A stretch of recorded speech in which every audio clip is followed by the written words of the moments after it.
नमस्कार मेरे प्यारे भाइयों बहनों और बच्चों। यह वीडियो हम विद्यासागर के बारे में बता रहे हैं। उनके पिता का नाम ठाकुर दास था और वे कलकत्ता में रहते थे। उनका एक परिवार था, उसमें पत्नी और एक बच्चा था। परिवार छोटा था और परिवार का निर्वाह अच्छे से हो जाता था, लेकिन जो ठाकुर दास थे उनका असमय ही निधन हो जाता है। उनकी पत्नी बड़ी गरीबी में बच्चे के साथ जीवन निर्वाह करती है तो और बच्चे को पढ़ाती लिखाती है, लेकिन नियति को कौन बदल सकता है। नियति ने उन्हें एक गांव था मेदिनीपुर, वहाँ पर वे उनको पहुँचा दिया। वे वहाँ रहने लगे। वहाँ जो थे ठाकुर दास, उस समय तो वे 2 रुपये प्रति माह की नौकरी करते थे, लेकिन छोटा परिवार था, इससे उनका गुजारा हो जाया करता था। लेकिन जब कालांतर में उनका देहांत हो जाता है, उनकी पत्नी पर परिवार का सारा परिवार का बोझ उनकी पत्नी पर आ जाता है। इस तरह से कई वर्ष बीत गए। एक दिन रात के समय उनका बेटा उनके पैर दबा रहा था और माता लेटी हुई थी। तो वह बच्चा कहता है अपनी माँ से कि माँ, मेरी इच्छा है कि मैं पढ़कर बहुत बड़ा विद्वान बनूँ, क्या ऐसा हो सकता है? तो मैं और जब मैं बड़ा हो जाऊँगा, नौकरी करने लगूँगा, तुम्हारी खूब सेवा किया करूँगा। तो उनकी माँ ने कहा, कैसी सेवा? तो कहता है कि माँ, मैं तुम्हें बहुत अच्छे से रखूँगा, अच्छा खाना खिलाऊँगा, अच्छे कपड़े पहनाऊँगा और तुम्हारे लिए अच्छे अच्छे गहने बनाऊँगा। तो वह कहती है, हाँ बेटा, तू ज़रूर सेवा करेगा मेरी। माँ बोली, पर गहने मेरी पसंद के ही हों, ऐसे गहने बनवाना। तो वह कहता है कि बताओ कौन से गहने बनवाऊँगा। तो वह कहता है कि देखो, मुझे 3 गहने की चाह है। एक गहना है पहला कि तुम इस गांव में एक अच्छा सा स्कूल बनवाना, क्योंकि इस गांव में कोई अच्छा स्कूल नहीं है, और तुम स्कूल बनवा कर एक दवाखाना भी खुलवाना। और तीसरा गहना मेरा है कि गरीब बच्चों के रहने, खाने और शिक्षा प्राप्त करने की व्यवस्था करना। बेटे ने भावभूत होकर कहा। माँ माँ के चरणों में सिर रख दिया और तभी से उसे कुछ ऐसी धुन सवार हुई। उसे अपनी माँ की 3 गहनों की सदैव ध्यान रहता था। वह बराबर स्कूल, औषधालय और सहायता केंद्र खोलना चाहता था, और जब वह बड़ा हुआ तो उसने बनवाए। आगे चलकर स्त्री शिक्षा, विधवा विवाह और विवाह के गहने भी अपनी माँ को चढ़ाए। और महामानव का कोई नहीं, ये पंडित ईश्वरचंद्र विद्यासागर थे। देखिए, उनके माँ के गहने की 3 इच्छा थी कि मेरे गहने क्या हों।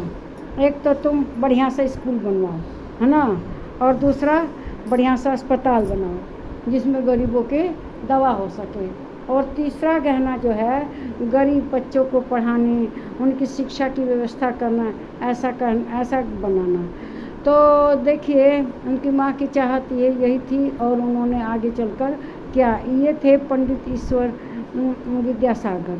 तो देखिए, हमारे समाज में सब अपने ही बारे में सोचते हैं, लेकिन उनकी माँ ने गरीब बच्चों के बारे में सोचा कि गरीब बच्चों की पढ़ाई लिखाई की व्यवस्था हो, गरीब बच्चे पढ़ें और उन लोगों के खाने पीने की व्यवस्था हो, और उनका अच्छा से पालन पोषण हो, और वे पढ़ लिख कर कुछ कर सकें। तो देखिए, उन्होंने अपने स्वार्थ को त्याग कर जो समाज का कल्याण करने के लिए उन्होंने अपने बेटे से कहा। उनके बेटे ने उनके अरमानों को पूरा भी किया। फिर गरीबों का कौन ध्यान रखता है, लेकिन उनकी माँ ने गरीबों के बच्चों के ऊपर भी ध्यान दिया और उनसे ये सब करने के लिए कहा। हमारे समाज में बहुत से गरीब बच्चे हैं जो कि पढ़ाई की व्यवस्था ना होने से पढ़ नहीं पाते, होनहार होते हैं लेकिन पढ़ नहीं पाते। अच्छे स्कूल के अभाव में गरीबों की पढ़ाई ठीक से नहीं होती, वे पढ़ नहीं पाते, लिख नहीं पाते, और इससे समाज पिछड़ जाता है। जबकि उनकी माँ ने कहा, मुझे को गहना यही चाहिए कि तुम गरीबों के बच्चों के लिए अच्छा सा स्कूल खोलो और उसमें गरीबों के बच्चों का अध्ययन हो सके। फिर उन्होंने कहा कि औषधालय खोलो। बहुत से गरीब लोग बिना औषधि के अभाव में इस दुनिया से चले जाते हैं, लेकिन उनकी माँ ने कहा था कि औषधालय बनाओ जिसमें कि निःशुल्क व्यवस्था हो, निःशुल्क औषधि दी जाए और उनका इलाज हो। अच्छा अस्पताल मिले तो गरीबों का भी इलाज हो जाता है। गरीबों के इलाज करने के लिए उसमें उन्होंने अच्छे अच्छे पढ़े लिखे डॉक्टर रखे और गरीबों का इलाज किया। गरीबों का इलाज करना बहुत बड़ी सेवा है। कहना दवाई का दान देना भी बहुत बड़ी सेवा होती है, लेकिन समाज में बहुत से पैसे वाले लोग हैं, इस बारे में नहीं सोचते कि भाई गरीबों की सेवा की जाए। फिर उन्होंने कहा जो अनाथ बच्चे हैं उनके रहने खाने पीने और उनकी शिक्षा का व्यवस्था करना। देखिए बहुत से तो गरीब ऐसे हैं जिनके यहाँ समय पर खाना भी ठीक से नहीं मिलता। चावल है तो दाल, दाल है तो सब्जी नहीं, सब्जी है तो दाल नहीं। लेकिन उन्होंने गरीबों के बच्चों को उनकी माँ ने कहा था कि उनके खाने रहने व्यवस्था करना, उनके पढ़ने की व्यवस्था करना। तो वे अपनी माँ के कहने पर गरीबों को बच्चों को पढ़ाने के लिए बढ़िया स्कूल खोल दिए, उन्हें अच्छा खाना मिले, इसके लिए भी उन्होंने व्यवस्था की। उनके लिए भोजन बनवाते थे और उनको समय पर अच्छा खाना दिया जाता था। इसी तरह से उन्होंने उनके रहने खाने सब की व्यवस्था की और इस तरह से गरीबों की सहायता की। देखिए समाज में बहुत पैसे वाले हैं, धनी लोग हैं, लेकिन वे इस बात पर ध्यान नहीं देते। उनकी स्त्रियां अपने गहने बनवाती हैं, सब कुछ करती हैं, लेकिन वे कभी ये नहीं सोचते कि गरीबों के लिए कुछ किया जाए। लेकिन विद्यासागर की माँ जो थी उन्होंने उसी को गहना माना कि अच्छा स्कूल हो बच्चों के लिए और अच्छा उनके रहने खाने की व्यवस्था हो, एक अच्छा सा औषधालय हो। तो विद्यासागर बहुत ही आज्ञाकारी थे। उन्होंने दिन रात पढ़कर और बहुत मेहनत की और मेहनत करके उनके पास जो धन आया उस धन को अच्छा स्कूल बनवाने में, उसमें अच्छे अध्यापकों की व्यवस्था की कि बच्चे बढ़िया से पढ़ें। फिर उन्होंने औषधालय बनाए, उसमें दूर दूर से विदेश से पढ़े हुए डॉक्टरों को नियुक्त किया गया और समाज में गरीबों की सेवा की व्यवस्था की। तो हर इंसान को इस तरह से सोचना चाहिए और समाज को आगे बढ़ाने के लिए ये व्यवस्था करनी चाहिए।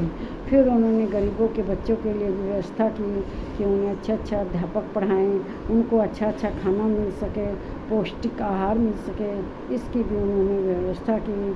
उनके रहने की भी व्यवस्था की, उनके लिए ऐसे छात्रावासों का निर्माण किया जिसमें भोजन रहना खाना सब होता है। मेरा अगर वीडियो आपको अच्छा लगा है तो इसे लाइक कीजिए, सब्सक्राइब कीजिए और अपने दोस्त मित्रों में शेयर कीजिए और कमेंट कीजिए। नमस्कार मेरे प्यारे भाइयों बहनों और बच्चों।